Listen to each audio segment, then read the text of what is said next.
adduunka media madasha dhaqanka iyo dhacdooyinka kulanti wacan saaxiibayaal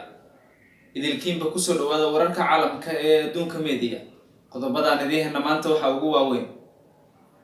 faahfaahin dheeraad ah ayaa laga helayaa tiro madaafiic oo maanta lagu dhuftay meel u dhow xarunta madaxtooyada Soomaaliya faahfaahinada waxay sheegayaan in madaafiicda lagu qaaday xarunta madaxtooyada Soomaaliya ay geysatay khasaare nafeed iyo mid hantiyadeed dhaawaca hal qof ayaa la soo warinayaa in uu soo gaaray halka tiro guryo oo goobta ka agdhawaa burbur uu soo gaaray ilaa iminka dawladda Soomaaliya wax waran kama aysan soo saarin al-shabaab nafsadooda ma aysan sheegan laakiin waxay ahayd barqanimadii maanta xilliga madaafiicdu ay ku dhacaysay agagaarka madaxtooyada waxaana xusid mudan in magaalada Muqdisho oo dhan ay maamusho dawladda Soomaaliya madaafiicduna ay ka timid gudaha magaalada waxaana ay ku dhacday meel u dhow xarunta madaxtooyada Soomaaliya dhowr jeer oo horasna sidan oo kale ayay madaafiicdu ugu dhaceen meel u dhow madaxtooyada Soomaaliya wax jawaabana dawladdu kuma aysan bixin in kasto ay sheegteen baaritaano ay sameynayso oo ay soo qaban doonto dadkii ka dambeeyay dadka in la ogaado halka laga soo tuuray madaafiicdan haddana waxay u muuqataa in magaalada dhexdeeda ay ka soo dhacday laakiin lamaha ammaanka dawladda federaalka Soomaaliya waxa ay weli baaritaano ku hayaan sida ay sheegeen in ay ogaadaan xogta rasmiga ah ee ku aadan halka madaafiicdan laga soo tuuray waxaan eegaynaa markan shirkadii guushisiinta beelaha Galmudug oo maalintii shanaad ka soconaya Dhuusamareeb waxaana shirkaasi maanta ka qayb galay wasiirka amniga xukuumadda federaalka Soomaaliya Maxamed Abubakar Ducaale Islow Islow madasha khudbad ayuu ka jeediyay waxaana uu ka hadlay dhowr qaybood oo ku saabsan shirkan iyo dagaalada al-shabaab wasiir Islow shirka waxa uu ugu baaqoodiyaasha ka qayb galay in laga shaqeeyo nabadda iyo horumarka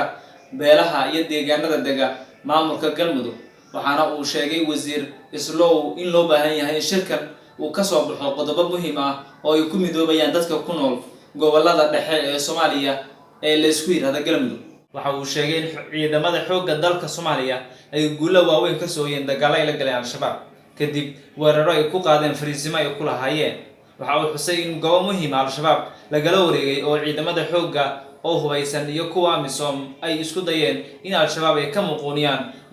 goobo muhiim ah oo gacanta ku hayeen wararka kale ee adduunka media aad ka daawan doontaan caawa waxaa ka mid noqonaya xeerlaaliyaha guud ee qaranka UFD hogaaminayo ayaa lagu soo dhaweeyay magaalada Baydhabo waa xarun ku meel gaar ah maamulka koonfur galbeed ee Soomaaliya Dr. Ahmed Ali Nuur ayaa waxa lagu soo dhaweeyay magaalada Baydhabo isagoo wafdigiisa waxa halkaas uu kula kulmay madaxda maxkamadda iyo shaqaalaha waxaana uu ka wareystay xaalka garsoorka iyo halka uu marayo mar uu warbaahinta la hadlo waxa uu sheegay in sababta uu u tagay Baydhabo ay tahay la socoshada xaaladda garsoorka iyo maxkamadeenta dadka ku xiran xabsiyada ku yaala koonfur galbeed sidoo uu ogaan lahaa waxaana uu ku sugan yahay caawa uu jiifanaya magaalada Baydhabo ee xarunta maamulka koonfur galbeed Soomaaliya haddii aynu eegno markan Garowe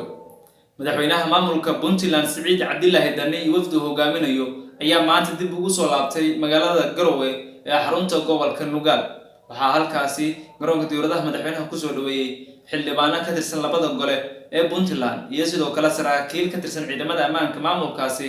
xubno matalaya golaha deegaanka Puntland waxaana madaxweynaha loo galbiyay xaruntiisa madaxtooyada iyo hoyga uu degan yahay kadib warbaahinta waxa la hadlay maashaha madaxweynaha afayeenka madaxtooyada maamulka Puntland Jimcaale Dabrani waxaana uu hadalkiisa ku sheegay in madaxweynaha uu ku soo laabtay Garowe kana yimid dalalka Itoobiya iyo Imaaraadka uu safar kala duwan ku soo bixiyay ma la sheegin sababta uu halka u aaday iyo waxyaabaha ay ka wada hadleen laakiin waxa ay sheegeen kaliya in madaxweynaha Puntland Siciid Cabdilaahi Dani uu baxay safarna uu ku tagay Itoobiya iyo Imaaraadka maamulka Puntland tan iyo markii hoggaanka uu qabtay madaxweyne Dani waxa khilaaf baahsan uu kala dhaxeeyay xubnaha ka tirsan dawladda dhexe ee Soomaaliya inkastoo aan dadku aysan fahansaneen haddana waxa uu hadda saaxiib dhow leeyahay dalalka Itoobiya iyo Imaaraadka iyo dawladda dhexe ee Soomaaliya khilaaf baahsan ayaa ka dhaxeeya adduunka media madasha dhaqanka iyo dhacdooyinka